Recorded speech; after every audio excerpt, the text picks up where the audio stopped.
Halo teman-teman semua, kembali lagi di channelku ini. Sebelumnya aku ingin berterima kasih dulu bagi teman-teman yang udah mampir ke channel ini. Aku berharap channel ini bisa membantu kita semua untuk mencapai financial freedom. Nah, pada hari ini kita akan membahas apa sih? Pada hari ini kita akan membahas tentang apa itu inflasi. Nah, kenapa sih kita mau membahas tentang inflasi ini teman-teman? Jadi sebenarnya inflasi ini juga merupakan salah satu alasan kenapa kita perlu berinvestasi. Apa yang dimaksud dengan inflasi?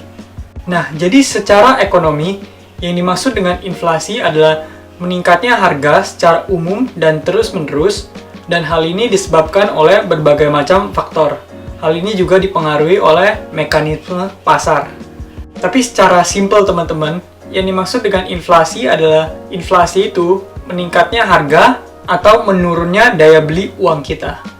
Nah, gampangnya gini deh teman-teman. Kalau misalnya teman-teman ingat, di zaman dulu, kita kalau membeli sesuatu pasti harganya jauh lebih murah dibandingkan zaman sekarang. Contohnya, di zaman dulu, kalau misalnya kita mau beli, katakan semangkuk bakso, mungkin kita bisa dapat dengan harga 5.000 atau bahkan di bawah 5.000. Tapi sekarang teman-teman, kalau kita mau pesen bakso, mungkin bakso abang-abang yang lewat depan rumah, itu harganya pun udah di atas 10.000. Dari situ bisa terlihat bahwa kemampuan atau daya beli uang semakin turun, jadi harga setiap keperluan kita akan semakin naik. Ini contoh lainnya juga nih, kalau misalnya teman-teman, bagi teman-teman yang anak tahun 90-an seperti aku, kalau misalnya teman-teman ingat, pasti di zaman dulu, di zaman kita sekolah dulu, mungkin di zaman SD, kalau misalnya kita dikasih uang jajan, di zaman dulu kita dikasih uang jajan 2.000 aja, kita udah bisa belanja untuk keperluan atau untuk makanan satu hari. Tapi sekarang, angka 2.000 itu nggak bisa buat beli apa-apa, kecuali cuma beli air minum, teman-teman. Teman-teman juga bisa lihat contoh gambar yang aku sediakan ini. Jadi teman-teman bisa lihat, di tahun 1998, dengan uang 100.000, ini kita bisa belanja banyak banget hal teman-teman. Kita bisa memenuhi keranjang belanja atau troli ini. Kemudian di tahun 2005, dengan uang 100.000, nominal yang sama teman-teman, kita bisa beli tapi jauh lebih sedikit dibandingkan dengan di zaman dahulu. Nah, sekarang kita akan bandingkan dengan zaman-zaman belakangan ini teman-teman. 100.000 di zaman sekarang, mungkin kita hanya bisa dapat lebih sedikit barang lagi. Nah, ini adalah contoh dari inflasi teman-teman. Nah, sampai di sini teman-teman pasti udah ngerti dong apa yang dimaksud dengan inflasi. Jadi secara gampangnya yang dimaksud dengan inflasi adalah menurunnya nilai atau daya beli uang kita. Atau bisa juga disamakan dengan meningkatnya harga beli dari suatu barang. Nah, berikutnya kita akan membahas berapa sih sebenarnya besar inflasi di Indonesia. Jadi ini aku udah sediakan tabel teman-teman. Teman-teman bisa lihat tabel ini. Tabel ini adalah tabel yang aku kutip dari internet. Jadi teman-teman bisa lihat di sebelah kiri adalah tabel dari tahun 2001 sampai tahun 2019. Kemudian itu ada inflasinya, inflasi yang dialami setiap tahun di Indonesia, dan kemudian di bawahnya sudah aku rata-ratakan. Jadi teman-teman, kalau dari tahun 2001 sampai 2019, inflasi setiap tahun itu angkanya selalu berbeda-beda. Namun kalau kita rata-ratain semuanya, itu ada di angka 6,6% teman-teman. Jadi setiap tahun daya beli uang kita itu menurun sebesar 6,62%. Nah, kalau tabel yang sebelah kanan ini adalah tabel yang sama teman-teman, cuman aku ambilnya dari tahun 2009 sampai 2019.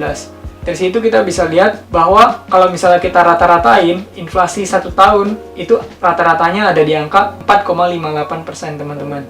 Jadi itulah besar inflasi di Indonesia secara rata-rata. Nah, jadi kalau misalnya nilai uang yang kita miliki terus menurun, apa yang harus kita lakukan teman-teman? Jadi sebelumnya tadi aku udah bahas kan, kalau misalnya kita mau melawan inflasi, yang perlu kita lakukan adalah dengan cara berinvestasi. Investasi ini adalah salah satu cara untuk melawan inflasi teman-teman.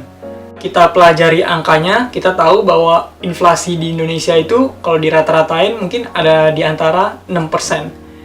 Jadi saranku adalah kalau misalnya kita ingin berinvestasi, kita harus berusaha supaya kita memiliki return investasi lebih besar dari angka tersebut.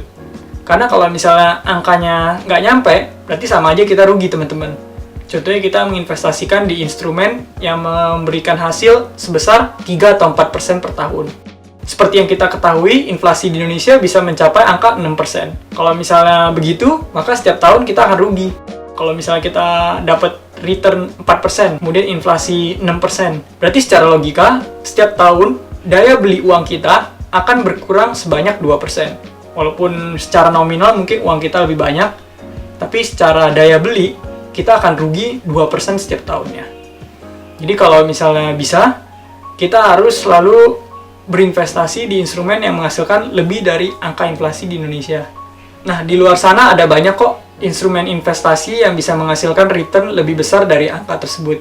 Teman-teman bisa coba pelajari berbagai macam instrumen investasi, atau mungkin nanti aku bisa coba bahas di video-video berikutnya. Terima kasih teman-teman udah menyaksikan video ini sampai habis. Aku berharap konten-konten di channel ini bisa bermanfaat bagi teman-teman semua. Dan juga pembahasan-pembahasan kita mengenai investasi bisa meningkatkan kesadaran masyarakat Indonesia akan financial literacy atau pentingnya berinvestasi. Terima kasih semuanya, sampai jumpa. Kami mohon bantuan teman-teman untuk subscribe dan like video ini agar bisa menjangkau lebih banyak orang lagi. Setiap dukungan dari teman-teman sekalian akan sangat berarti buat kami. Selamat menikmati konten dari kami. Semoga bermanfaat.